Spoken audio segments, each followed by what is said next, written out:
Tattoo artists, what's a dark secret that a client revealed when they thought you weren't listening? I swear 50% of my customers are complete angels, the sweetest people you'll ever meet. One time I sort of went above and beyond for one of them. Nothing crazy. Just spent an extra hour or two helping them figure out how to cover a tattoo connected to a toxic ex, completely free of charge. In a normal workplace, they would just count their blessings and leave, but not this guy.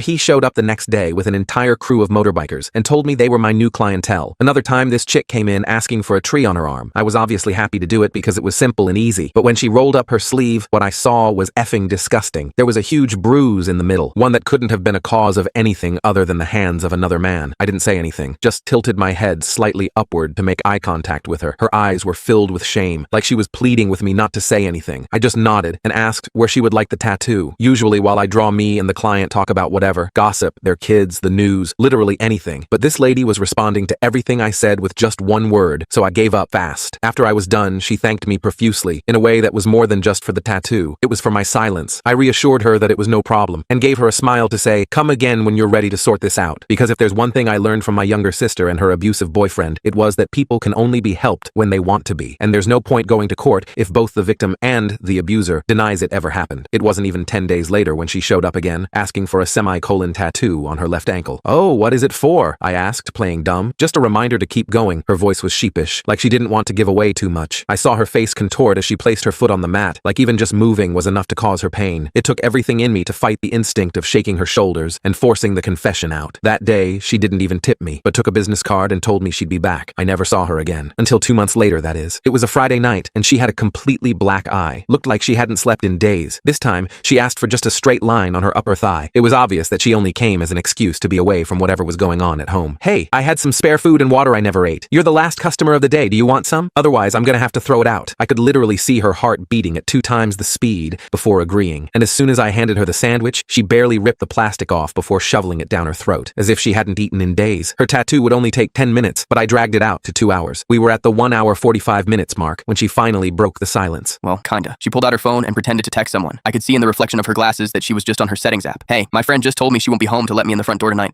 Is it cool if I... Actually, you know what? Don't worry about it. Never mind. Of course you can stay here. I was actually planning on pulling an all-nighter to work on some stuff. I was lying through my teeth, but she bought it. Or pretended to anyway. I could see her trying to hide her excitement, but the corners of her lips were turned up all the way. That night she slept on the tattoo bed while I pretended to work on my computer. I had just finished another game of League of Legends when I heard her laughing in her sleep. I turned around smiling, but that's when I saw tears streaming down her face. I sat down beside her. "Please don't make me go back there. Keep me safe. Please." I held her hand and nodded, and suddenly she shot straight up and finally explained what was going on. Her boyfriend was a police officer, and a well-respected one at that, except when he went home every day. Instead of watching TV or drinking a few beers, he'd spend the night wailing on her. He called it their little game. She had nowhere to turn, except for now. I opened my mouth to ask more, but she shook her head. "Not tonight," she said quietly, before turning her back and going back to sleep. The next morning, there was a knock at the door. It was the police. The rest of the full story is on my channel and linked below.